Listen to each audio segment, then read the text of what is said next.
Nous allons maintenant introduire le formalisme hamiltonien. Ce formalisme aussi a été développé par Lagrange, toujours en étudiant la mécanique céleste. En effet, Lagrange avait réussi à réécrire les équations pour le mouvement de la Lune et des planètes sous forme d'une équation du premier ordre, connue sous le nom d'équations planétaires, qui sont en principe plus faciles à résoudre par rapport aux équations de Lagrange qui sont elles du deuxième ordre. Lagrange voulait donc élargir cette idée et réécrire en général les équations de Lagrange que nous avons vues dans le formalisme lagrangean sous forme d'équations du premier ordre. Pour faire cela, il utilisa une méthode bien connue aujourd'hui.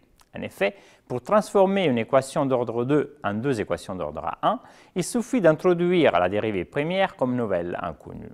Mais regardons tout cela en détail. Nous avons vu que le formalisme lagrangean est basé sur une description du système par les variables q et q', ou autrement dit par les coordonnées et vitesses généralisées.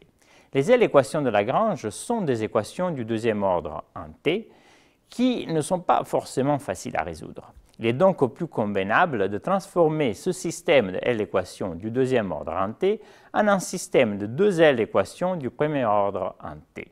Pour faire cela, Lagrange introduit de nouvelles quantités, qu'il appelle impulsions, définies comme des ronds L sur des ronds Q'. Avec cette nouvelle définition, les équations de Lagrange s'écrivent plus simplement ainsi. Dans ce nouveau formalisme, la description du système se fait par les variables Q et P, donc par les coordonnées généralisées et par les impulsions. Comme nous l'avons vu, le Lagrangean est une fonction des variables Q et Q'.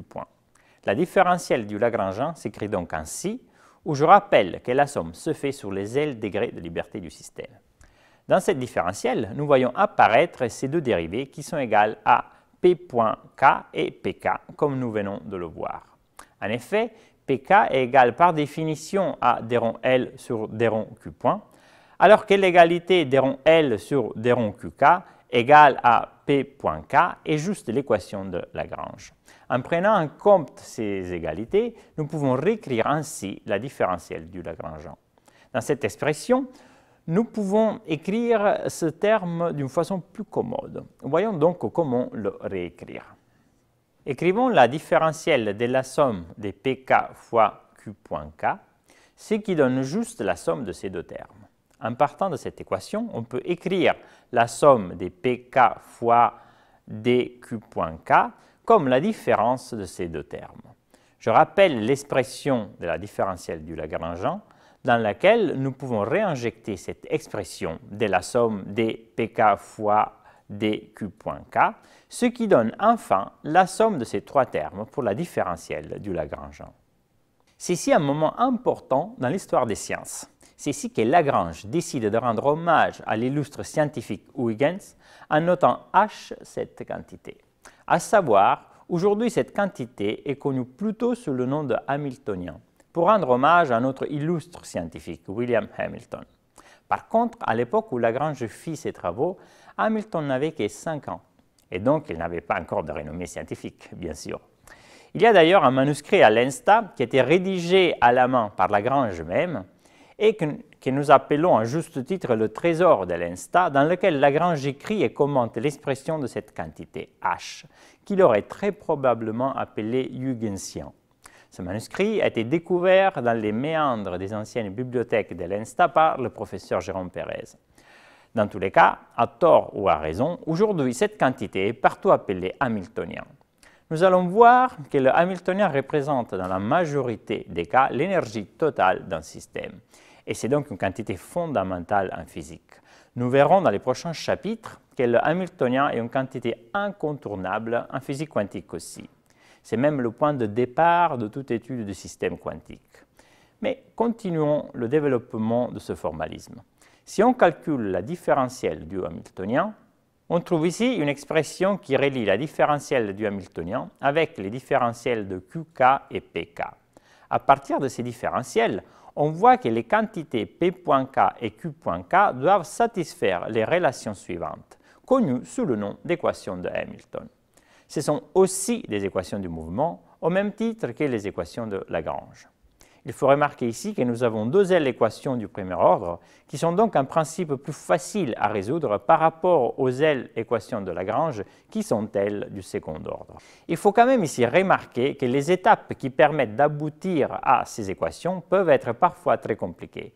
Il faudra donc choisir de traiter la dynamique d'un système soit avec les équations de Lagrange, soit avec les équations de Hamilton, selon le problème à résoudre. Tout de même, il est important ici de remarquer qu'un des avantages du formalisme de Hamilton, c'est de créer un cadre théorique plus propice au développement de la physique quantique. Regardons maintenant ces quantités que nous avons définies dans le cas simple d'une particule en une dimension soumise à une énergie potentielle V de x. Dans ce cas, la coordonnée généralisée Q et la coordonnée cartésienne x coïncident, donc on peut traiter le problème avec la coordonnée x. Tout d'abord, on écrit le Lagrangean, qui, dans le cas de force conservative, est tout simplement égal à la différence de l'énergie cinétique et de l'énergie potentielle. Ensuite, on calcule l'impulsion en utilisant la définition, et on voit que l'impulsion coïncide avec la quantité de mouvement. Vous verrez dans les exercices que cela n'est pas toujours vrai. Nous pouvons maintenant calculer le Hamiltonien. Toujours en utilisant la définition, le calcul du Hamiltonien s'effectue sans difficulté et on trouve qu'il est égal à la somme de l'énergie cinétique plus l'énergie potentielle. Autrement dit, le Hamiltonien représente ici l'énergie totale de la particule. En utilisant l'expression P égale à m fois x point, on peut réécrire le terme de l'énergie cinétique en fonction de l'impulsion. Donc, on exprime le Hamiltonien en fonction de x et p. Je vous prie ici de mémoriser cette expression qui est d'une importance capitale en physique quantique. Donc, je répète, dans les cas de force conservative, le Hamiltonien est la somme de l'énergie cinétique et de l'énergie potentielle du système. J'insiste ici sur une chose sur laquelle sera centrée la formulation de la physique quantique.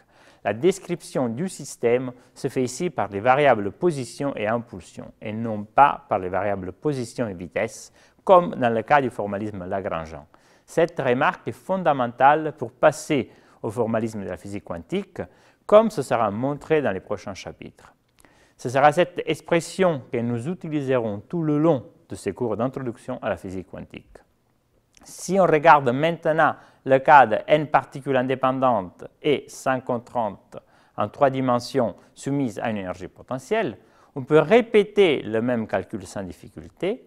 Donc on écrit d'abord le Lagrangean, ensuite les impulsions et enfin le Hamiltonien, qui est dans ce cas aussi égal à l'énergie totale contenue dans le système. Nous avons maintenant 3 formalismes pour écrire la dynamique d'un système, les équations de Newton, de Lagrange et de Hamilton. Les 3 sont équivalents, bien sûr, mais selon le problème à traiter, il peut être plus facile d'utiliser l'une de ces 3 approches. Par contre, le formalisme qui permet une compréhension plus profonde de la dynamique d'un système est certainement le formalisme hamiltonien. Par exemple, dans le formalisme hamiltonien, on voit clairement que c'est l'énergie totale du système qui gouverne son évolution dans le temps. Cette remarque restera valable en physique quantique aussi.